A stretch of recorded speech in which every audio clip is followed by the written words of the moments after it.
I understand that we've had a disaster in the town, but there's nothing this board can do, and we've listened for an hour, and we have a full agenda, and I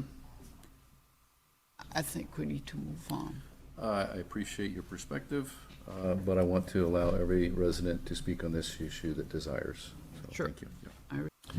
Thank you very much. John Burrows, 38 Shawsheen Road. Yeah, so people want to talk about what the residents want. I doubt the residents want two 3-story buildings in St. Mary's parking lot with 15 apartments in each. You know, that's not a good look for the residents. I was talking to a couple of people, and I know some of the residents down there met with the builder. He was interested in building a couple townhomes, but he was told the town wants 2 3-story buildings with 30 apartments. So I don't know what shit that is and what town they're talking about, because I live right down the street from there. None of these residents want that. Thank you, Mr. Chairman. Hopefully we get something done, a better project. Hopefully we have some accountability and stop letting people do whatever the hell they want. These 4 major projects moving forward. And I just wanted to put another plug for the website and the Ask a Planner, and there's a lot of other things that we're going to try to do things differently than they've been done in the past, so that we can reach lots of different people on all of these projects. They do all require public outreach. So ideas for me about how to reach people that are not being reached. I'm particularly interested in how to reach underserved communities, communities of color, immigrant communities. Those are all folks that we are challenged to reach out to as well, not just the folks who show up to to planning board meetings. No offense. My concern is for this MBTA project that's upcoming. If this happens with 200 units, you know, on these folks on Tower Farm Road, and we're looking for a capacity of 2,300 units going in Billerica, what is that going to do? How is our infrastructure going to handle that? We can't even handle this. And now we're going to have that. So the planning board has a big task in front of it. Where are the locations you want to put these 2,300 units? And why not fight it? Why doesn't the town fight it? That'll cost. Well, That'll you have cost. Burlington, I read, Reading, Stoneham, Woburn. The mayors in those towns are getting in contact with the state to see if they could perhaps change some of the, you know, policies that they're asking to do. I just feel bad for you. I know what you're going through, but this is only going to make it worse. That MBTA project is going to be a disaster for this town. Thank you. I understand that we've had a disaster in the town, but there's nothing this board can do, and we've listened for an hour, and we have a full agenda, and I think we need to move on. I appreciate your perspective, but I want to allow every resident to speak on this issue that desires. So, Sure. Thank you. Yeah. Thank you very much. John Burrows, 38 Shawsheen Road. You know, I'm not gonna beat the whole board up. I know some of you supported it, some of you didn't, and I think, you know, you guys voted on a permit a couple weeks ago for the same project with all this going on. So I actually, you know, I know a lot of this board were in favor of it, some weren't.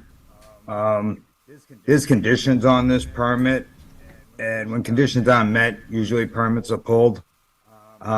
Number 7 on the permit, any and all operations that take place at the site must meet all noise and dust bylaws in the town of Billerica. I know they were fined by the EPA for asbestos.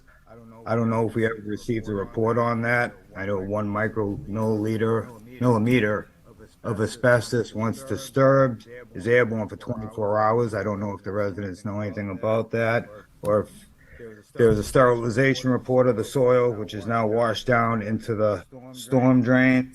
If you look at number 11, on the construction management, site control shall include the following: construction-related dust, dirt, and debris shall be controlled on-site. Any and off-site impacts shall be mitigated fully the day of which it is documented. We've been going back months and months with this, minor rain, and nothing has been done. There hasn't been a fine issued. I've seen, you know, all the debris washed down, end up in a storm drain, and that's just like packing an old rod. That's going down the drain, getting pushed a little more, the more and more rain. The applicant, was supposed to provide phone number to facilities that were gonna take care of all this, during it. Final elevation for both the new residential and commercial structures shall be approved by the planning director before issuance of a building permit. And it also talks about, I believe on 18, landscape design, drainage plan for the residential courtyard shall be submitted to the plan director for review and approval prior to the issuance of a building permit. So if we're already having drainage problems, and this has been, so I don't see how there is a building permit. And if you go online to look at the building permits, you'll see that only electrical and plumbing one, or for Apple, they actually don't have a permit yet. Number 24, the applicant shall provide the additional signage at the site to require that trucks shall not make a left turn when exiting the job. I've actually received about 340 phone calls in the last 3 months, along with the police department, about trucks exiting the site going down Tower Farm Road. I'm sure a bunch of you on the email, because I used the Amazon groundbreaking ceremony because I got sick of hearing the shit. You guys do have the power. You look at the building permit, starting time 7 a.m. There's no work on Sundays in our bylaws. You know, this is still happening. These are conditions you set on the permit. It's not a building permit. They're not being met. I won't even beat up this project. I told you it was a horrible project months ago, years ago, when it first broke ground. But you're all excited. When you start a project, right, you start the bottom up. You start with clean sewage, make sure your pipes are cleaned, everything. And that's probably why the excavation company's out of there, because those things haven't been maintained for 16 years. That's why that place, they wanted to have it condemned, and they put a coat of paint on it. Now you're affecting people's lives. I didn't see, well, I had a ride from someone the other day to pick me up down there, but I went to go check on some of these residents, and I actually got caught in the flood and actually lost my vehicle. I was up to my door in rain. I'm watching these people as they're losing everything, but we're going to get them a dumpster so they can throw out 5 items. So let's make sure we throw those 200 apartments up there, you know, past the buck. There's no reason that this company hasn't been fined. You know, maybe, you know, the planning office is empty on Friday. People are at school. We got no sidewalk down at 24 Cook Street. You know, that was one of the things we agreed on. And I went back and watched some of the minutes and the times. And it was agreed on. And he said, oh, it's not a big deal. An electrical company to put up a blinking light and to paint a crosswalk. We can't even get that done. We can't protect our residents. We're failing them.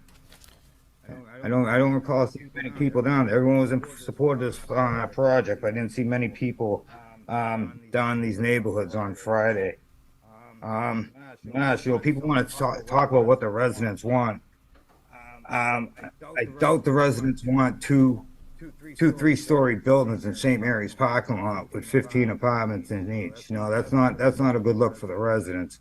I was talking to a couple of people, and I know some of the residents down there met with the builder. He was interested in building a couple townhomes, but he was told the town wants 2 3-story buildings with 30 apartments. So I don't know what shit that is and what town they're talking about, because I live right down the street from there. None of these residents want that. Thank you, Mr. Chairman. Hopefully we get something done, a better project. Hopefully we have some accountability and stop letting people do whatever the hell they want. I don't know what it is, but Billerica, as I've always said it, is a great sandbox to play in. I love this community. There is so much potential here, and I just can't help myself and make Billerica more of a destination than it already is. I really do think that Billerica has a bright future. The question is, who is it going to benefit? What does Billerica have the potential to be? Will it remain a town with the quality of life that many of us cherish?